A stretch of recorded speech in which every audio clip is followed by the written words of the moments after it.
Welcome to episode 68 of The Checklist, brought to you by Secure Mac. I'm Ken Ray.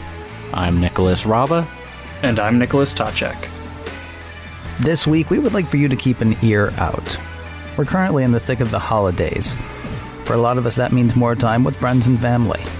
Now, heading into Thanksgiving a few weeks ago, we urged you to have proactive talks and to take action to make sure that extended family was staying safe with their computers.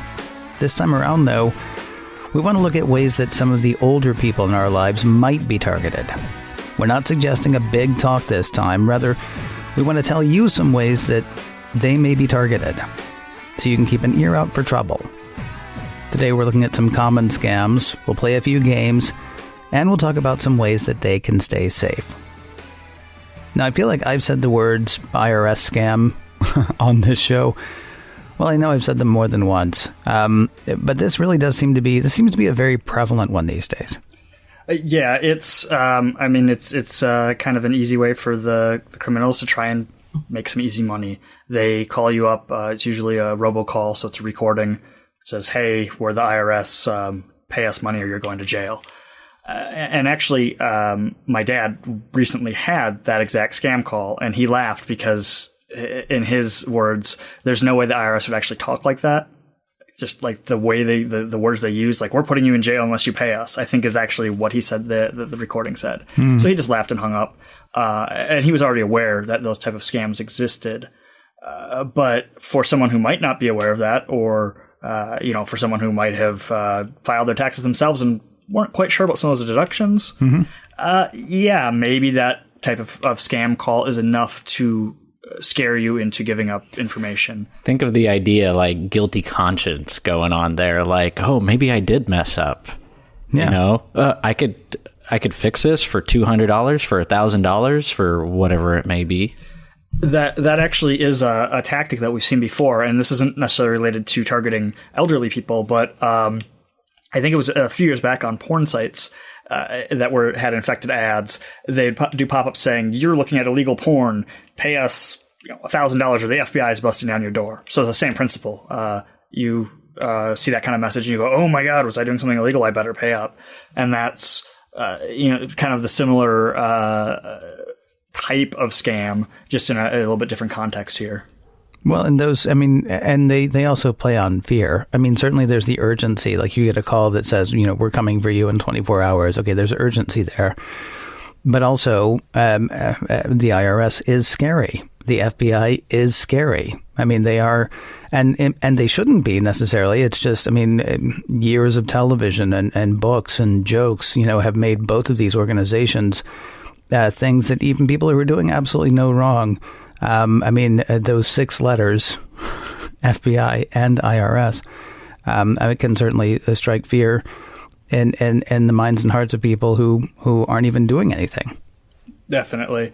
And, those kind of scams that prey on people's fears aren't the only ones that are out there, especially ones that are targeting elderly people. Another one is actually preying on compassion, or when you're worrying about your friend and you want to help somebody. And that is what's taking place with these MoneyGram scams or Western Union scams. And basically what happens is you'll receive an email saying, "Oh, hey, it's me, your friend. I'm stuck in some foreign country. I don't have my passport, or I lost my passport, or I'm in jail. I need to get home. I need money." And it looks like it came from your friend's email address. That's about it. That it doesn't pass any further tests than that. They're not necessarily typing like they're your friend. But actually another family member, my grandma got hit with this and actually came really, really close to falling for it about a month ago. The only reason that they were able to stop her from essentially losing some money was that she told one of my relatives, "I've got to go to bed early tonight because I've got to get up first thing to go to Western Union or MoneyGram," I forget which one it was, "and send money to my friend who's stuck in whatever foreign country." And and again, my dad, thankfully, I don't know, maybe he's listening to the show, but he's picked up a few of the the tips we've provided here, and he recognized that was a scam, and he checked, and sure enough, it was not really from that friend's email address. It was a spoofed email, and So he basically stopped my grandmother from, I think they wanted $1,500, and she was about to go wire it, not even thinking to call her friend or to check and see if she's really even traveling, just going on that, she wanted to help somebody she knows, she wanted to help her friend. And I guess the scammers are pretty pissed now that she didn't send them money, because they're still emailing her saying, hey, send us the money. Hey, we're still stuck. And I don't even know if they're still keeping up the scam at this point or if they're just demanding money. But again, she, targeting somebody based on their compassion. A lot of times you think about something like a pyramid scheme, it's going after somebody's greed. Well, this is complete opposite. It's going after somebody's compassion. That's, that's not cool. Oh, just say it. There's a special place in hell for anybody who's going to... Yeah, special place in hell. Is going to target like an elderly person. Well, there really should be one for anybody who's targeting anybody, honestly. But seriously, going after the elderly seems like a special kind of evil. And that actually is, had my grandmother fallen for that first payment you send the person isn't the last you hear from them. They, suddenly they have trouble getting their new passport at the consulate or whatever, something, or their car's broken down on the way home from the airport. And it keeps going on. They'll keep stringing you along, until you wise up. It's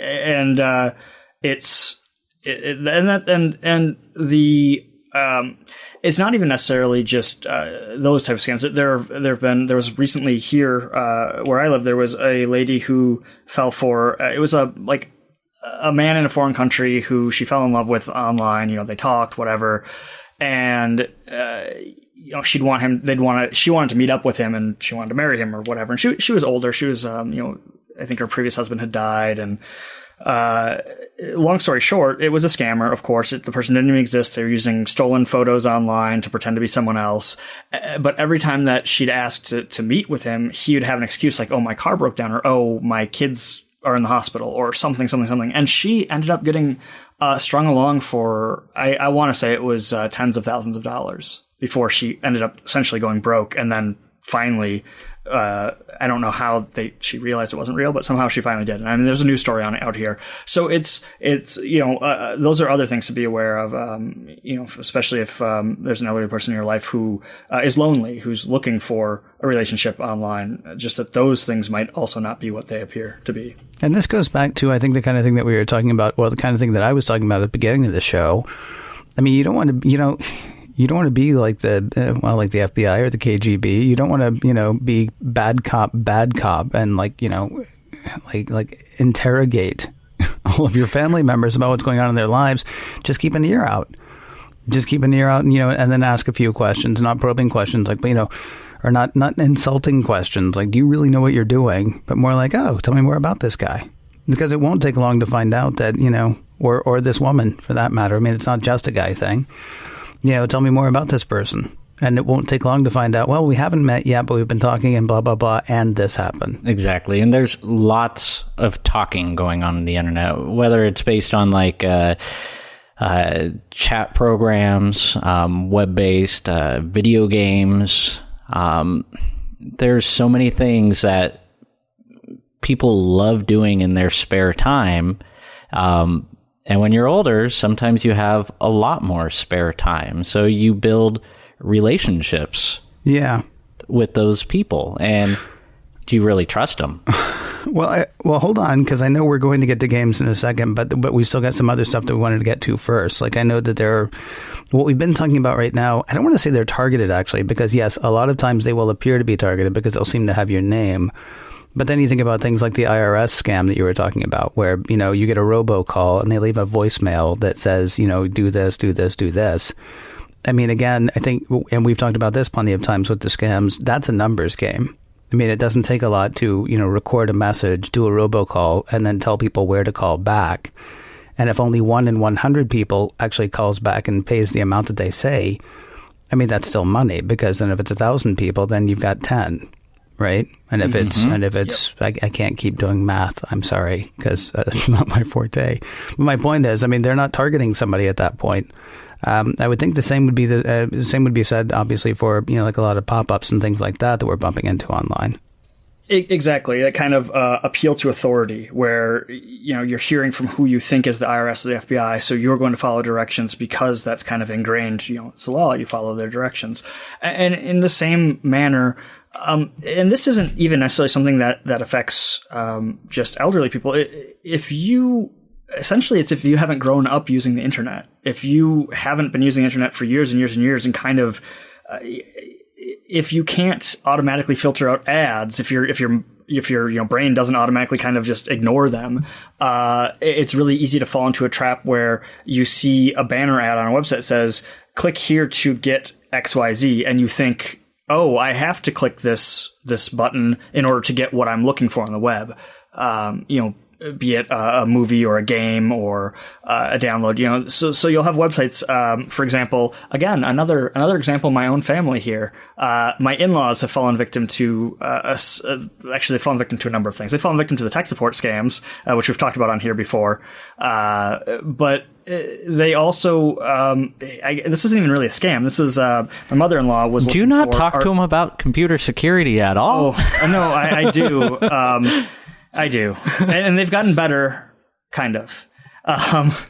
But it's a learning process. No, this is the most recent one, was my mother-in-law was downloading templates for art projects. So coloring book pages or, outlines for tracing, that kind of stuff, scrapbooking, whatever. And so she'd search on Google, and she'd essentially select the first link that came up, even if it was an ad. And then, of course, it's a website that has banner ads, which are click here to get your free art template, and it's really installing a browser toolbar, or click here to click here so you can download your art thing. And it's essentially just a bunch of stock art on the website, clip art. It was not like anything special, and it was probably stolen by that website anyway. And the website only existed to get people to download this adware. And essentially, there were like, I want to say 5 toolbars in the browser. All I know is it was taking up a good couple inches of space at the top of the screen. A ton of adware and a bunch of other junk on the computer. It took like 4 hours. It was a PC. So obviously a bit more targeted than Word, a Mac. But it took like 4 hours to clean it up. And of course I didn't lecture. I tried to explain things. And this is why the computer's kind of running slow. You don't have to click all this stuff. And of course, like a month later, even though she swore up and down that she had learned her lesson, no, it was back to the same way. Well, because they do it a different way, like whether it's a different ad style or it makes it look like a system prompt, or different ways that trigger them to click. Is what it is. I mean, I've seen my family members fall for the same type of stuff too. And like, hey, why do you have this toolbar installed? Do you do any competitive shopping? I just made that up. But the keyword competitive shopping right there. It advertised itself to get the best deals, but really it was just injecting affiliate marketing stuff into all their day-to-day shopping. All right, let's play a game. You actually said it earlier. You were talking a bit about some of the stuff that goes on in different gaming sites. I saw a heartwarming story online recently about a young guy, I'd say early 20s, who met and befriended an 80-year-old woman in Florida through an online trivia game. And they're pals. He went to visit. It was a happy story. They took pictures of all the places they went. I mean, this was a nice, good story, right? And yet I couldn't help but think of all the ways that something like that could have gone horribly wrong. And I also couldn't help but think about, all the people who saw that story online. And, some people probably thought, oh, I'd like to make a friend online. And other people thought, oh, wow, my ship is just about to come in. I have a family member who actually has a friend on one of the trivia games. But the thing is, that family member, they talk on the trivia game. That's it. They played the trivia game against each other. And then it's good night. It's never, I need X amount of money, or why don't you come see me, or anything like that. It's just, hey, you're around. You want to play? Okay, we'll have a good time. These are like, it maybe it preys on loneliness. Maybe it preys on vulnerability. But, you would think just a nice game of trivia, whatever, would just be a nice game of trivia, whatever. And it might actually be a hunting ground. Oh, and those games could be really addictive. Yeah. Think of the way casinos are set up. Think of the way these App Store games are set up. Getting the tokens, people spend a lot of money and a lot of time. Even though some of these games are totally free or ad supported or whatever it is, they're addictive and people are creating relationships on them. I know family members who have met with people that they play games with, and luckily they've ended up being who they said they were and matched their Facebook profiles, yada, yada, yada. I haven't gotten into any of the details, like if they've ever asked for money or anything like that. But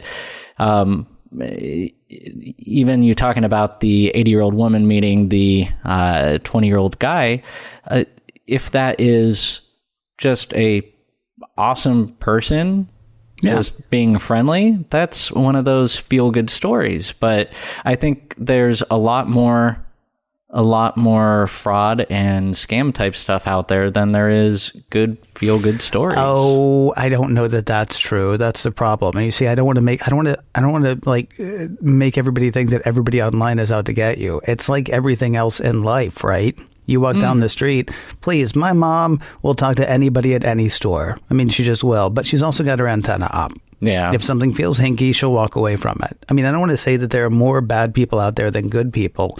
You just have to make sure that people are aware that there are bad people out there. I mean, we sort of went like somewhere from the late 90s when online was completely new to the late 20-teens. We've gone from people of a certain age saying you can't trust anything online to people now saying, well, it must be true. I saw it online. I don't know how that happened. I don't know why that happened, but I don't know. I mean, times are changing, man. Well, no, I remember when I was a kid, we could stay out all day long, and when the streetlights came on, we just came home. Right. Now? With the internet side of things, I actually do remember back in school where online sources were not, we couldn't cite online sources in papers. And now, that was just an agenda from the libraries. You know that, right? they down with Wikipedia. That's big library trying to keep you off the online. Yeah, no, I mean, here's the thing. I'm like, and I don't want to make it sound like, and this is just sort of sad and depressing, honestly. This is not just about targeting old people either, though. I mean, I got scammed out of a few $100 by a homeless guy one time, or a guy who, not a homeless guy. Well, he was homeless. Yeah, by a homeless guy one time. And he had this whole thing going where he said he made this stuff, and it was like a craft deal. And I don't know. I mean, he said that he could make one for me, and so I gave him money. He said he needed a few more dollars for it, and so I gave him a little bit more money. And then one day I was at Disneyland, and I saw the thing that the guy made, quote, made, end quote. And I realized he was just getting him off the back of a truck someplace and then telling people his story and selling him for a few extra bucks. But he was a nice guy, and, his stories were funny, and he reeled me in. Luckily, it was seriously for like $10 or $20 at a time. And after a while, I was like, no, dude, give me my thing. But I mean, being nice to people shouldn't make you feel like a sucker. No. And be nice to people. The world needs more of that. Exactly. Ken, you made a really good point. I mean, there aren't just bajillions of bad people out there, but there are cases where it does spoil it for people. Sure. But bringing awareness to that fact. I mean, just that people are aware that it can happen, so you're not going in completely blind. Right. There's no reason to be like, oh, I don't trust anybody. I'm gonna, just stay locked in my apartment all day and never leave the house. It's because the world could easily seem like a very scary place if you don't trust anybody. Right. But it's just, be aware that it is a possibility. And what would you do if you found out that your grandmother was going to meet with a guy that she played games with? What would you tell her? Would you be there? Would you? I mean, What would you do? What would you say? What would be... I think at that point you would do the same thing that you do, for anybody who's meeting for an online date for the first time, even if you're not talking about a date, but just like, okay, well, you guys are going to meet like in a coffee shop or a restaurant, right? Or you're taking a friend or something along those lines. They're just general safety things that we all should be doing at this point. Actually, that we all should have been doing for a number of years. Make sure that you're going to a public place. Make sure that, make sure that somebody knows where you're going and when you'll be back and all those things. No, but I'm sorry I'm going to be late. My car broke down. Oh, well, let me just pick you up where you're at. Well, now you're creating problems. Now you're creating problems. I thought you were going to say, send me $1,000 so I can get my car fixed. Yeah. Hey, that could be a choice there too. So here's the question then that I have. How do we redirect? How do we protect? Especially without, because honestly, the shows that we did around Thanksgiving were pretty much just, I'm going to tell you how it is, right? Or get out of my way, I'm going to fix your computer. We're talking about something honestly that's much more delicate here. I know that my father-in-law, as he got older, he wouldn't hear if you had something to tell him. If there was a concern about something he was doing, it became, yes, I know. He didn't, but that's what he, that was sort of his feeling about it. How would you go about, I guess, how do we redirect and protect without seeming like, we've turned into somebody's nanny? I think it's almost one of those things where you have to actually have, pretty good relationship with that person before even trying to talk to them about this kind of stuff. I don't know if that makes sense, but like if you only see your grandma once a year at holidays and then you're going to lecture her on her computer security, she might not really care to listen. She wants to enjoy her eggnog. But if you are actually communicating with them on a regular basis, if you're sending them emails and talking to them and keeping up with their lives, acting like they're a relative and you care about them, that might actually go a long way towards your input having some validity for them, having some reason for them to listen to you. Pictures of the family. They love pictures of the family. But, there are some things that are less of a, necessarily talking to someone or trying to retrain their whole way of using the internet. One suggestion, and actually something that with my own in-laws I've seen a lot of success with, I guess, is they finally got tablets. I think they have an iPad and they have a Windows tablet, and they've managed to get themselves in a lot less trouble with the tablets than they have with the PC, just because with like an iPad, for example, you can get stuff from the App Store. It's not, you can't download everything from whatever website. So when they see those scams, the other day, actually, this was a ray of sunshine. A few weeks ago, I got a text message from my father-in-law, and it was a screenshot of a scam, one of those scam pop-ups saying, "This is a scam, right?" And it was, I think it said your iPad is infected with 5 viruses. Call this number to get it fixed. He's like, "My iPad can't get," and I'm like, no, you're fine. That's a scam. So he did. He's picking up some of this stuff, so it's good. But since they got the iPad, the iPhone, that kind of stuff, it's a lot harder to break those, if that makes sense. No, iOS, the iPad has been awesome for limiting tech support, limiting scams to it. It's just one of those things. It just kind of works. And I remember my dad, he could care less about the internet. He had no interest in using it. His phone was just one of the basic phones. Didn't need a smartphone. Nothing complicated. Until one of his buddies said, "Hey, you don't have to go to those pick-apart yards to get car parts for your car anymore. You could just go to eBay." Well, that's when the Pandora's box opened for him, and he got the computer. I mean, I would totally suggest an iPad to him over a computer, because all he does is buy eBay stuff and check Facebook stuff, and not really needing the whole user experience of a computer. It would cut out a lot of tech support time. So, Dad, if you're interested in trading in your MacBook for an iPad, just let me know. I'll help you take care of that. It's a Christmas present for him. There you go. Holiday shopping is solved. What's funny to me is a lot of us back in the day didn't realize that when we were on AOL, we weren't actually on the web. And now we're going back into the App Store where, I mean, there's an app for eBay. There's an app for Facebook. There are ways that your dad could actually be more well protected and still do all the things that he's doing, quote, online, end quote.